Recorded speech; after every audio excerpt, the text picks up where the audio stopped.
The next generation of Hashira are on their way to claim their title. And to become one must defeat a member of the 12 demon moons or defeat 50 demons, whilst also undergoing intense training, which often takes up to 5 years for a normal person. But the guys we're gonna talk about today are far from normal. They are built different. By the end of Demon Slayer, many next generation characters had reached the power of this rank, but since the core had accomplished their goal with Muzan, you know what happened to him. Buzz, look, an alien! Where?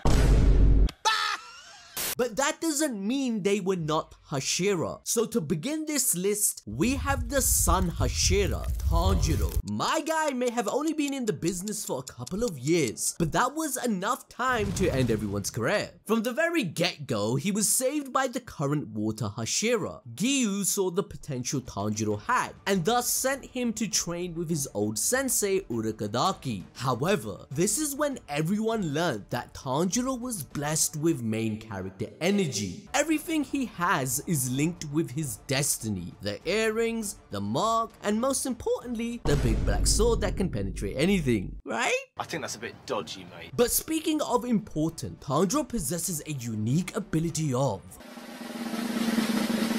an indestructible headbutt and a unique sense of smell that helps him decapitate his enemies by providing an opening thread. However, Tanjiro realized water breathing wasn't suited for him and instead mastered the legendary sun breathing. This was the origin of all other breathing styles in the story. Basically, it's like someone cooked up Muzan's biggest nightmare in a lab. Upon first awakening his sun breathing technique, he almost achieved the title of Hashira there and then in his battle with Rui. This whole fight was a huge wake-up call for Tanjiro, but alas, with the help of his sister's blood demon art, his Nichiren blade turned bright red and he unlocked the first move of the Dance of the Fire God, but he still failed. Mission failed.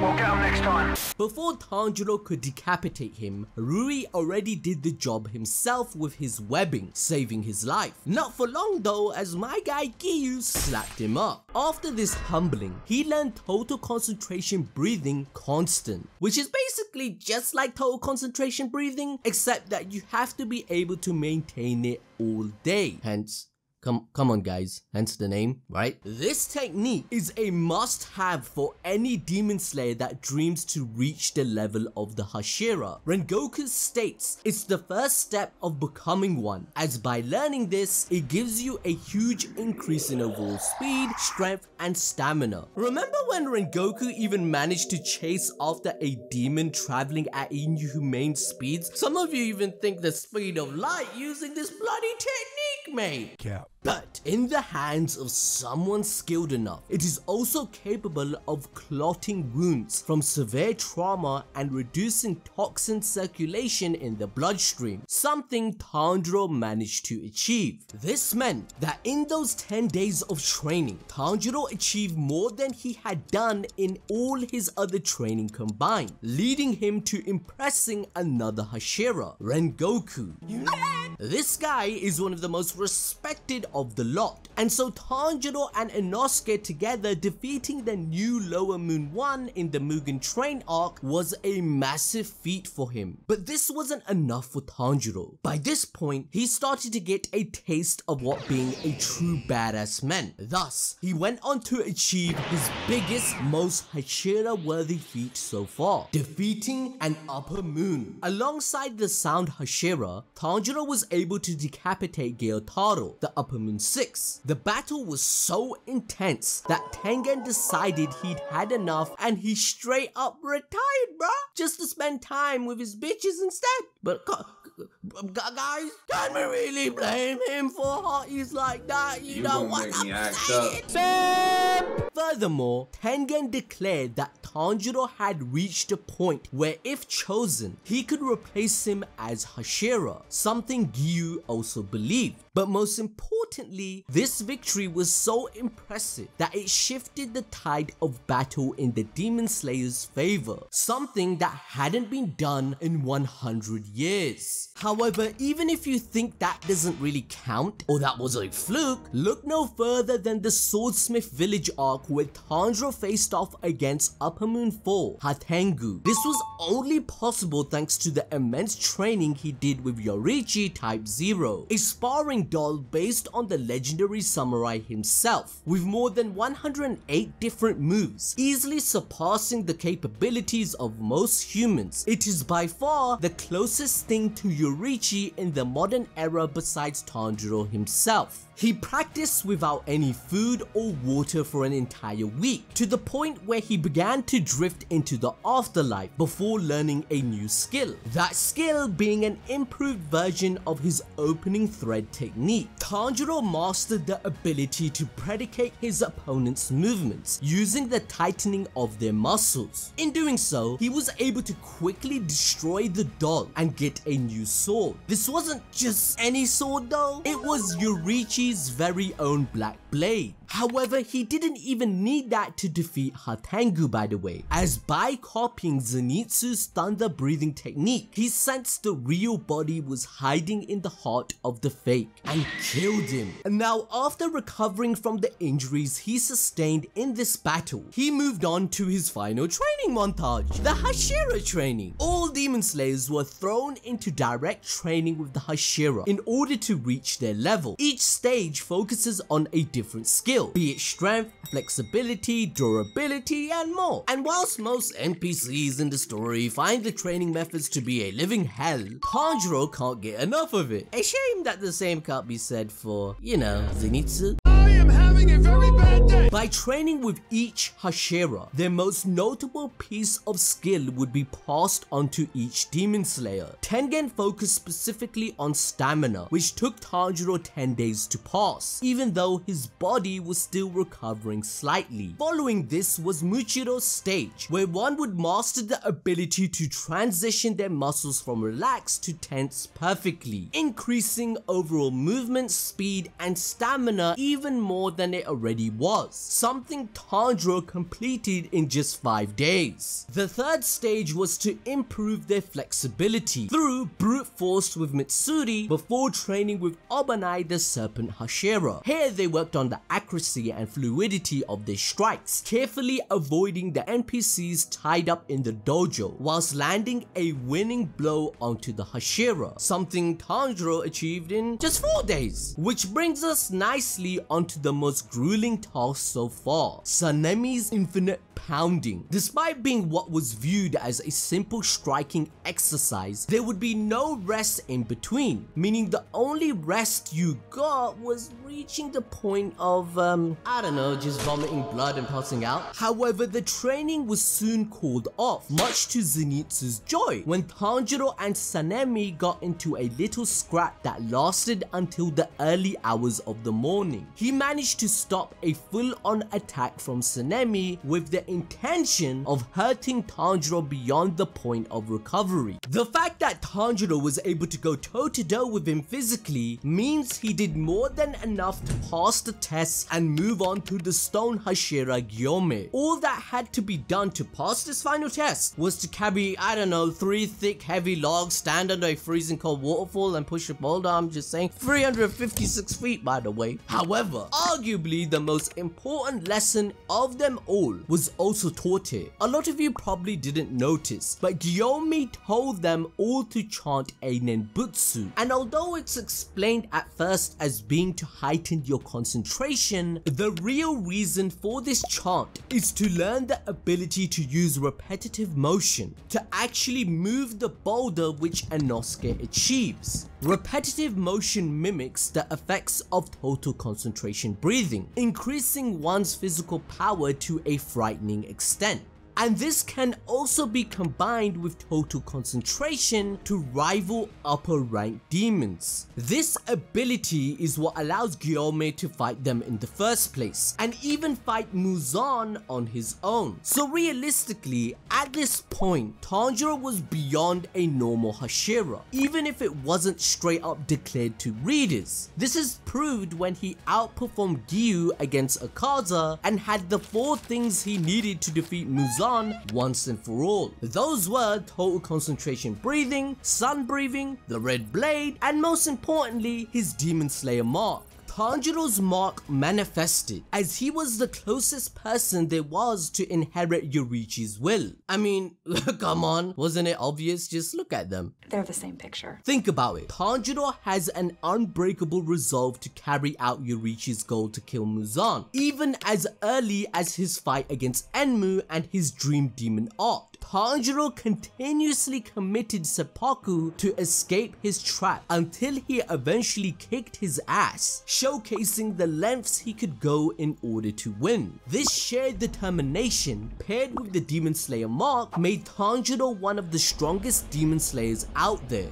This is because it gives the user the Red Nichiren Sword ability. Using the power of the sun stops regeneration and kills even the strongest of the 12 demon moons. Combining this with the transparent world, and Tanjiro completely levels up. This technique completely removes a user's bloodlust and allows them to view their opponent's entire bodily functions. Therefore, Tanjiro was able to behead Akaza, as his blood demon arc relied on sensing his enemy's bloodlust. This was truly the moment the series put into perspective how far Tanjiro had come, as when he first met Akaza, he couldn't even see how fast Rengoku and him were fighting, whereas now he was able to dodge a supposed undodgeable attack, and was also the one to kill the upper rank 3 demon once and for all. And so to finally cement himself as the successor to Yorichi and being the Sun Hashira, he becomes one of the strongest demon slayers of all time by the end of the manga, as Tanjiro mastered sun breathing by unlocking its secret 13th form. This is why the dance of the fire god ritual was so important that his father was doing, and he witnessed it, as that was the motion that was required to cut all of Muzan's heart constantly non-stop so he wouldn't be able to revive and die. As a result of combining all forms together in one consecutive action, the demon lord Muzan is Baba Hatam. Goodbye, tata, see you.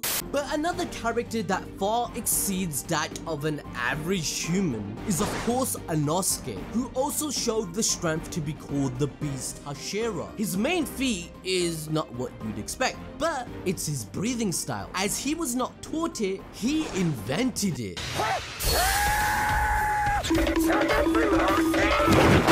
This guy is f***ing stupid.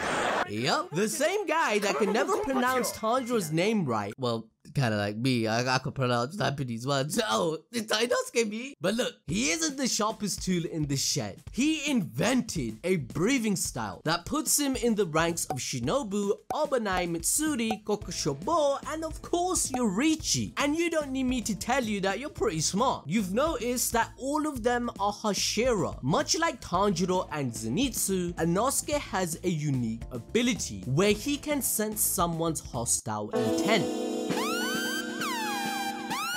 His incredible delicate sense of touch gives him an advantage in battle, as was demonstrated to Tanjiro when he was able to accurately locate the spider demon mother. With this, he was able to fight and kill many demons, so by the time we meet him, he already destroyed a few under his name. So because Inosuke was raised in the wild, over time he gained the ability to negate poison to a certain extent, as seen against Gyotaro, whilst also adapting an interesting fighting style, which Tanjiro described as fighting like a four-legged animal, which highlighted his insane flexibility that allows him to catch opponents like Tanjiro and Doma off guard when he did. His ninth form, labeled Extending Bendy Slash, allowed him to take advantage of this by dislocating his joints to increase the range of his attacks, which caught the second strongest demon moon, Doma, off guard, slicing his eyes. But wait, there's more, because this power enables him to shift his eternal organs, helping him to avoid fatal injuries countless times. Now you're probably all gonna ask me right now, how does that make sense, ABD? It's anime, silly! He's got a point. But did you know, despite his breath style being a derivative of wind breathing and a twin of mist breathing, Inosuke did not know what breathing styles were when he initially created this technique. There's nothing up there, remember? Which brings us to his first major accomplishment on screen that is substantial to his Hashira qualification. He played a crucial role in defeating Lower Moon 1 thanks to his ability to sense Enmu's killing intent. And despite not landing the final blow, without him, everyone in the train and his friends would have died. All of his unique powers in combination allows him to fight opponents whom he should have no chance against, as his fight with Doma proved his sense of touch was more than just a gimmick. It made his body move instinctively away from the demon's deadly ice powder, which brings us to Inosuke helping kill Upper Moon 6 alongside Zenitsu and Tanjiro, where he beheaded Daiki. Well, he actually beheaded her twice, so my guy gets double points for that one, proving that at this stage he already met the requirements to become Hashira. However, it wasn't until the Infinity Castle arc where his power level increases further. Just like Tanjiro, Inosuke also learned total concentration breathing constant. But what is surprising is that his potential even surpasses Tanjiro, as he catches up to him extremely quickly, blowing up a gourd at the same time as him despite less time spent training. But since we're talking about training, Inosuke was a pro at the Hashira training we mentioned earlier. He was training with Gyome before even Zenitsu and Tanjiro did, taking the full force of a waterfall, which is said to feel like it will break your bones and neck. But through pure willpower, he was able to stay under it, even passing out while standing up, impressing Tanjiro. So you're probably wondering, okay, he impressed his friend ABD, Tanjiro would obviously compliment him, right? But then, can you explain how he impressed Doma, a demon that Muzan deems even stronger than Akaza? Acha. This was with his speed in battle, as he and Kanao faced against the Upper Moon rank 2. He managed to fight as an equal to the future insect Hashira, who at this point was already stated to be quicker than Shinobu by none other than Doma himself, showcasing yet again that Inosuke at this point had far surpassed the level of your average Hashira. In the end, he finished Doma off by creating an extension to his 10th form. He did this on the spot, and it was called Sudden Throwing Strike. I'm being serious right now, where both of his swords are thrown with enough force to behead Doma. Whilst this cemented Inosuke's position as Hashira beyond doubt, there are some more notable accomplishments he achieves in the fight against none other than Demon Lord Muzan. Despite still carrying the injuries from his bout with Doma, Inosuke was able to catch Muzan off guard and land some blows by coordinating with Zenitsu, which fits with his character considering he always says he's the strongest and won't even let Muzan, the strongest demon of them all, from reaching his goals, proving that by the end, he deserved the title of Beast Hashira. But forget Beast, because this man is a demon. Genya is the brother of the Wind Hashira Sanemi. As a child, similar to Tanjiro, Genya lost his entire family except for his elder brother in just one single night. Everything was taken away from them. His mother was turned into a demon and had attacked his family home. However, she was taken down by Sanemi, much to Genya's dismay, as he believed his brother to be a murderer, believing that it was a wolf that attacked his family and not a demon.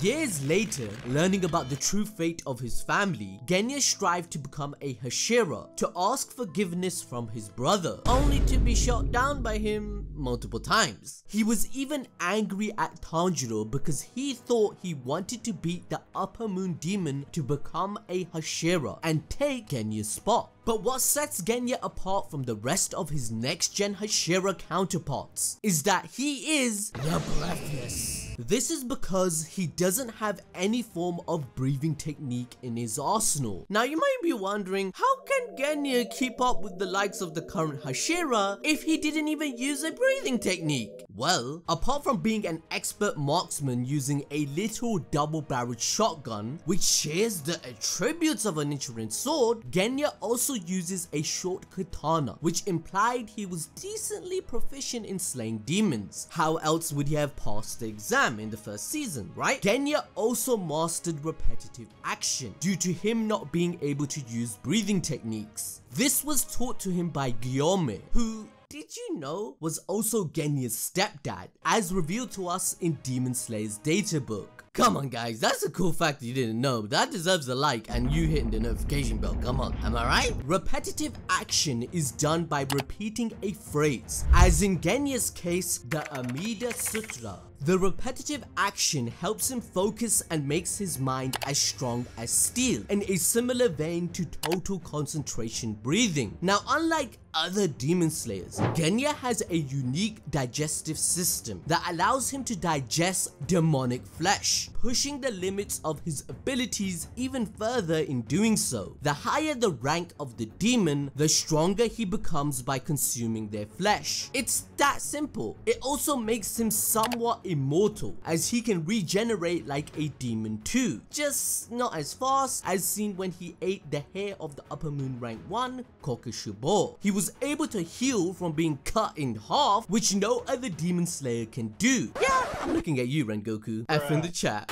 Genya had already eaten flesh from Zohakuten, but after consuming Kokushibo's sword, which was made from his flesh, Genya was able to create his very own blood demon art. He merges his demon cells with his Nichiren bullets and gun that, when fired, can be freely manipulated by Genya to move mid-air however he wants. Once inside its target, the bullets can grow into a gigantic tree, similar to the tree creatures created by Zohakuten, paralyzing Kokushibo. Once the tree takes root inside the target, it can suck the demon's blood from inside their body, preventing them from activating their own blood demon art. Though Genya was mortally wounded during this battle and passed away due to his injuries, we have to put some respect on his name, seeing the lengths he would go in order to reach the level of Hashira, playing an integral part in defeating Kokushibo. Next we have the new Thunder Hashira, Demon Slayer's biggest simp, Zenitsu. It's Mr. MVP! Simp! Zenitsu was never meant to become the legendary Hashira he went on to be, as the only reason he joined the Demon Slayer Corps was because he spent all his money on the latest waifu cups. If only he used code ABD. He would have got 10% off. He trained under the Thunder Hashira Jigoro Kuwajima and his fellow student Kaigaku. However, let's just say that the two didn't quite see eye to eye. In fact, they hated each other. Kaigaku made Zenitsu's biggest insecurities more prevalent than ever. Luckily, he managed to get the last laugh. The question is though, how could a wuss like Zenitsu, who could only use a single breathing style form, manage to reach the rank of Hashira? Well, the truth is that the only thing that held Zenitsu back from achieving achieving his full potential earlier was himself. He'd always been more talented than Kaigaku. The problem was that he never believed in himself enough to achieve the level of skill he truly had unless he was sleeping. Honestly, forget Red Blades this, Demon Slayer mark that, give my guy a few sleeping pills and you'll have one of the most OP Demon Slayers out there, as he is no longer held back by his own feelings. This means he can take full advantage of the two superhuman abilities he'd been gifted with. Firstly was his unbelievable sense of hearing. He could hear everything. That's right, even the sound of the notification bell, so you better make sure you click it. But in the Suzumi Mansion arc, Zenitsu could hear the screams of those inside before even Tanjiro could. And what's really impressive is that just through listening, Zenitsu can replicate the sounds he hears on instruments. Furthermore, he can tell the difference between human and demon with just his hearing. Essentially, he had Tanjiro's insane sense of smell, just with his ears instead. However, what's most impressive is by listening to the sound of someone's heartbeat and their blood contracting, Zenitsu can learn one's true self, as he describes Tanjiro as having the kindest sound he's ever heard. Through this, he can even tell if someone's lying, yet he still let himself get scammed by women. If you thought we were finished with what his ears are capable of, you're wrong, because he can even gauge the strength of a demon like he did with Daki. All this insane, almost creepy level of eavesdropping is what gives Zenitsu the ability to use his second supernatural skill I mentioned earlier, fighting whilst asleep. In this form, his body instinctively protects itself, allowing him to become a complete demon slaying pro. Even Inosuke thinks that he should probably just sleep 24/7, especially since it makes him smarter. Damn, that must really hurt to hear. Now, despite only knowing one form of thunder breathing, Zenitsu mastered it to perfection, following the Bruce Lee principle. I fear not the man who has practiced 10,000 kicks once, but I fear the man who has practiced one kick 10,000 times. The fundamentals of thunder breathing revolve around abrupt, rapid acceleration caused from an insane level of strength in the user's legs. Tanjiro tried to replicate the same technique in the battle with Hantengu to save Nezuko and Genya. However, he admitted that it was nowhere near the ability of Zenitsu, as the speeds he can reach far surpassed anything Tanjiro could dream of doing with water and sun breathing. Now, similar to Inosuke, Zenitsu caught up with Tanjiro very quickly during his total concentration breathing constant training, blowing up the gourd at the same time despite less time spent training as he gave up. This shows that even when he's not asleep, Zenitsu does have the capabilities to push himself and level up, which we saw pay off in his fight with Daki. That's because he learned two new techniques. The first being an upgraded version of the sixfold technique, where he'd perform the technique 8 times in a row, which is called eightfold. Yeah, pretty creative, I know. But he also learned Godspeed. No, not that one. I don't think you have any idea how fast I really am. Using this technique, Zenitsu can take advantage of his immense speed by generating an outrageous amount of power in his legs, forcing him to achieve his maximum potential. Now, like the others, Zenitsu reluctantly leveled up further with the Hashira training. Yeah, he wasn't the biggest fan, I won't lie. He didn't even believe that Gyomei could complete his own task. However, everything changed when Zenitsu learned that Kaigaku had become a demon, causing his former sensei to commit seppuku out of shame. This is where Zenitsu's cowardice quickly changed into a fierce determination, driving him to start training immediately in order to put his mentor's regret to rest by becoming powerful enough to kill Kaigaku, bringing us onto Zenitsu's biggest and most insane feat yet, as he battles whilst wide awake against his former sibling student. Zenitsu manages to land a blow on Kaigaku which was so impressive he couldn't believe it, stating he moves like a completely different person. Kaigaku even asks if Zenitsu had become a Hashira, meaning that deep down he was frightened of Zenitsu's potential power, thus chose to become a demon as a way to truly surpass him and leave his own insecurities behind. And so although Zenitsu wasn't Hashira by name, he most definitely was by nature with his next move, because Zenitsu creates his very own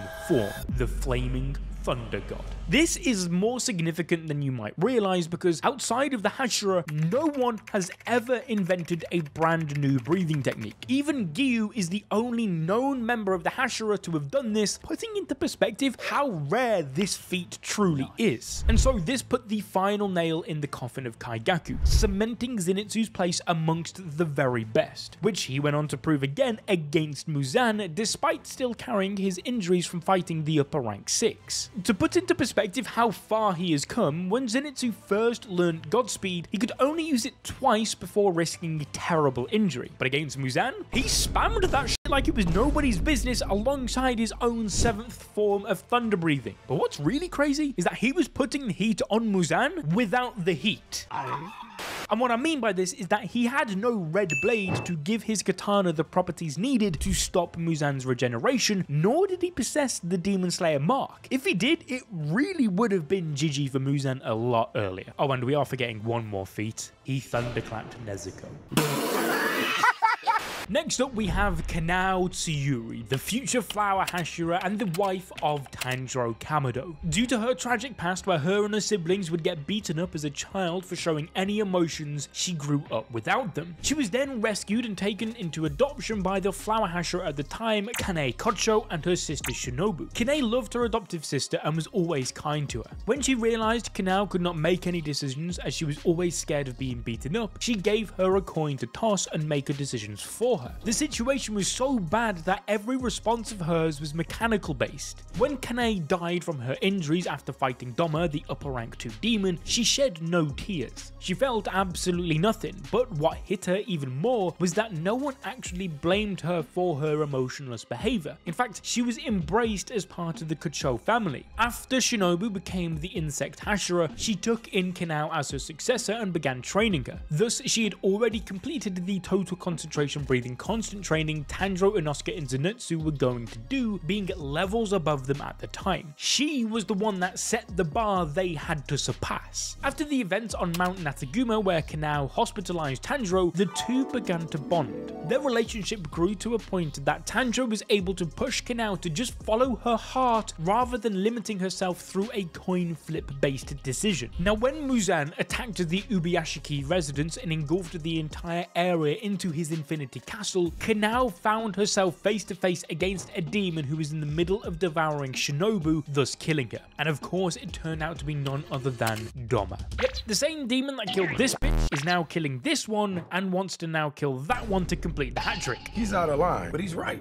Well, unfortunately for him, Kanao ain't no random bitch. Even Doma realized that she was stronger than Shinobu, a freaking Hashira. By using her flower breathing style and her inhumane speed, she was able to fend off Doma until Inosuke made his own entrance. It has been made very clear that an upper rank moon demon is equal to at least 3 Hashira or more. So an upper rank 2, who is the 3rd strongest demon ever, being held back by this frail little girl is a huge feat. This truly shows how strong Kanao and her flower breathing style really is. And thus, with the help of Shinobu's poison and Inosuke's, well, enthusiasm, they were able to take down Doma together. Kanao was able to use all the forms of flower breathing, especially the final form, Equinoctial Vermilion Eye, giving her her very own Sharingan. Basically, this is a technique that raises the user's kinetic vision to its maximum. Whilst using this technique, the user perceives the world as if they were in slow motion. However, usage of the technique is highly dangerous, as the tremendous strain on the eye can cause blood vessels to rupture and lead to partial or complete blindness. This gave her what she needed to combat Doma's last-ditch attempt at survival, his ultimate technique, Rhyme, Water Lily Bodhisattva. She not only dodged the attack, but also sliced it up and eventually beheaded the demon that took everything from her. This fight between Doma and Kanao truly shows the contrast between the two characters. Doma, who has been emotionless for hundreds of years, whilst Kanao, who went through hell, finally found her emotions through the help of her sisters and Tanjiro. Even after sustaining the demons against Doma, she was still strong enough to be the only demon slayer to take an attack from Muzan and remain conscious, even if she did need Tanjiro to save her at the final moment. Now, following Muzan's defeat, when Demon King Tanjiro awakened, it was Kanao who injected the antidote and returned him back to human again, meaning that technically she was the character that finally put the nail in the coffin in the war against demons. And what better way to celebrate than smashing the main character and having some babies. Now, if you want to experience some more peak fiction, then make sure you click on this video on your screen right now.